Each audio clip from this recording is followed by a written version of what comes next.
Good morning, traders. It is 8:01 a.m. Chicago time on Monday, the 13th of April, 2013. Derivatives trading involves substantial risk of loss and is not suitable for all investors. My personal opinions, market data, and recommendations are subject to change without notice. Past performance is not indicative of future results. Not much news overnight. U.S. dollar continues to firm up, pushing the euro and the Australian and other currencies lower. China's March trade surplus was the lowest in over a year, as both exports and imports were down by double digits at negative 15% actual versus 9% plus 9% expected, so a swing of negative 24% and negative 12.7% versus negative 10% expected, respectively. So that's pretty bad, but didn't really have much of an impact on our markets. Quiet European session with no key data releases, but markets still waiting for a decision on Greece. And then finally, WTI breaking back above $53 and Brent above 59 as uncertainty around the Iranian nuclear deal continues to linger. We'll look at oil in a moment. Let's take a look at what's happened already last week. So when we look at Friday, if you were listening to the Trader Bite on Friday, the expectation was for responsive selling lower.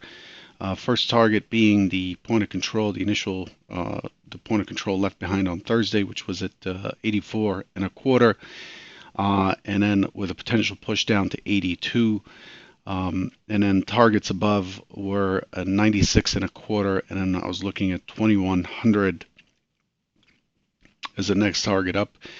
The market opened up open auction in range and went sideways early on. When it finally rotated down to get that responsive selling that was expected, it got to 84 and a quarter.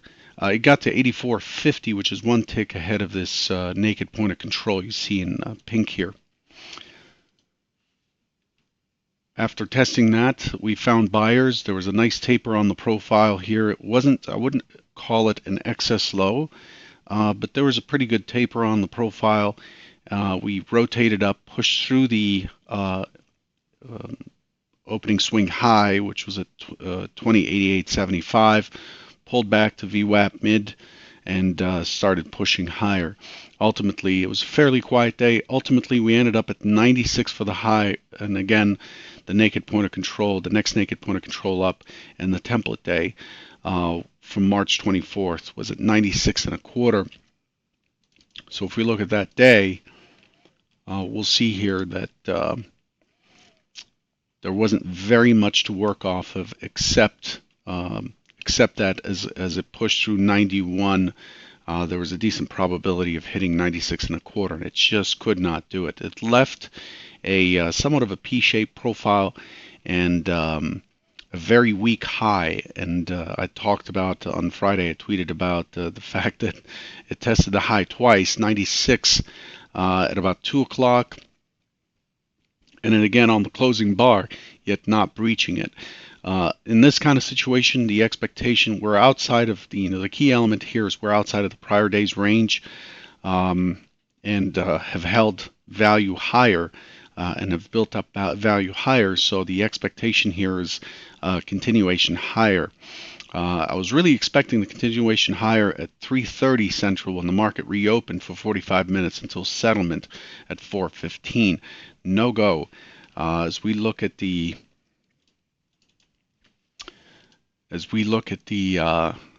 overnight session, you can see here the three bars that formed the 45 minute session. Finally, the last bar tagged at 96 and a quarter, and then yesterday when we opened at 5 Central, we pushed to 97.75 and have done nothing but drifted lower. Note that the overnight profile on Friday, coming into the Globex, on Friday's Globex session, coming into the Friday session, the point of control is right in line with the prior day, so that's another area of attraction. There was a pretty odd looking profile, very weak volume on Friday, $129,000, 29,000 contracts pre-open. Even Friday's volume was very, very weak, 742,000 for the session. Pretty poor. Today, the market's opening in 24 minutes, and we've only got 104,000. This is about half of the expected volume for an overnight session. So, what is that telling us? It's telling us that there's a lot of money on the sidelines. There's no turnover or movement in in the positions in the market. So be cautious here, as I've been saying for the last week or so. Unfortunately, the trader bite did not work out so well.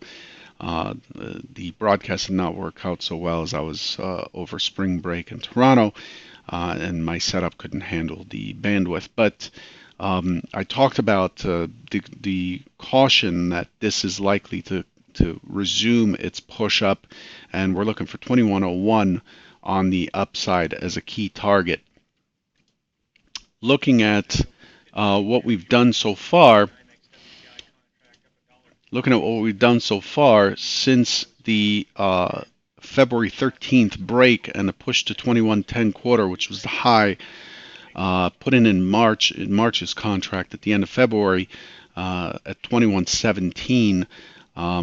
Now it's 2110. We've pulled back to 3075. We've pushed to 2107, pulled back to 2036, pushed up to 2081, pulled back to 39, and then we're breaking through that lower high, higher low, lower high, higher low, lower high, higher low, and now we're getting a higher high on the swing. I would caution shorts once again. Nothing has changed in terms of the longer term trend and the longer term positioning and outlook on the market. So be cautious there.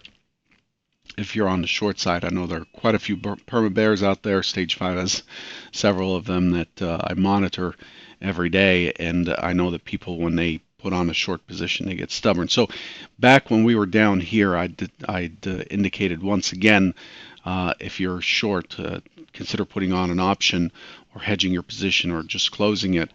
And here we are, about 30 points higher. So I'm looking at a continuation of what's happening. Coming into today, the primary hypothesis is for it to be stuck in this range. There is no news flow. I did not go over what we were expecting today as far as economic indicators, and there are none. There's just the weekly short-term treasury auction, I think for 52 billion or so. But other than that, there's just nothing on the calendar. I expect this to be to drift around today. There's quite a bit of range that we left behind on Friday, and so I think we're going to get stuck in it. Again, we still have a weak high on the day session, so there's a higher likelihood that we would push through and close this 96 and a quarter than not to today. But and again, this is one of those mornings where there's just very little volume. There's little going on, and when a market's this quiet with very little volume, it's likely to drift. And then once a higher time frame steps in, it really pushes far. So it's smart to be patient, see which side is winning, determine who is the controlling player. Is it short-term traders, in other words, day traders, which means it's likely to be range-bound and reverting to the mean? Or is it consolidating in such a way that at some point it's consolidated enough to have a higher time frame come in and push directionally at some point? So I'm going to watch very closely on the open to see who's likely in control. It does the overnight low does push pretty far down and through the LVN here at 90 and a quarter, which was the FOMC high. So I'm watching that as the over underline for today, but I expect that today it's likely to push higher. I expect it to push higher more so than lower, but we'll see how it plays out when we open. A quick look at last week's weekly range. Last week's weekly range was smaller was an extension. It was expanded over the prior week, so we can see the prior week here. The range was only 48 and a quarter points. 58 and a quarter points is the is what's considered 1 sigma, or the normal, the high normal range. The most common range is 37 and a quarter, as you see it here in this plot. And then yet last week we pushed to 57 and a half. So we were right at the extreme, or the higher end of what is normal. Last week we closed at the highs last week. Very bullish, bullish action, and you could see over time here that we've done nothing but push down and up and down, and green, red, green, red, green, red type of thing. So we've been in balance for quite some time, since that February break and the push to 2110, as I said. So nothing's changed there. In addition to that, let's take a look at crude oil.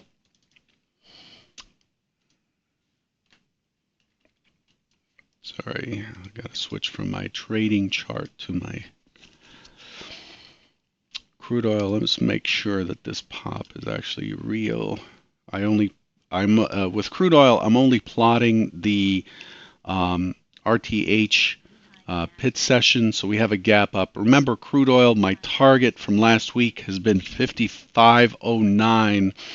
We ended up pulling back here to 50.37, but my target's still 55.09 on crude. It came back and was stuck again at the composite high volume node. And it looks to be breaking higher. Crude initially is expected to have a responsive trade, meaning selling back towards the 52 area. But over the next week or so, I would expect crude to get to 55.09 and test that at some point. The Euro stocks and the representation of Europe continually drifting higher in a balanced fashion. I did expect it to roll over and push back down into the 36.43 and 36.30 area to test that balance before pushing higher. We were in this balance zone quite a bit throughout the middle to the end of March, and the point of control of that's 36.30. I expected this to be tested to create a firm structure to push into this CLVN at 37.36 or so, and it's really balanced a little bit and has done nothing but drift higher and higher and higher every day. So that's I believe that action is aided very heavily by the strength of the dollar. One last thing, and I'm going to get cut off here in a second. The euro, again, drifting down. And to me, the euro looks like it's likely to make a lower low on this run. It looks like the last push up was a pullback. And it's likely to do its completion.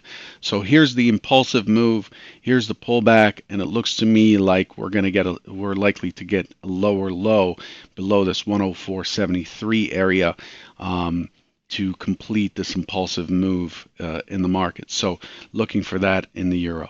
I'll leave you with those thoughts.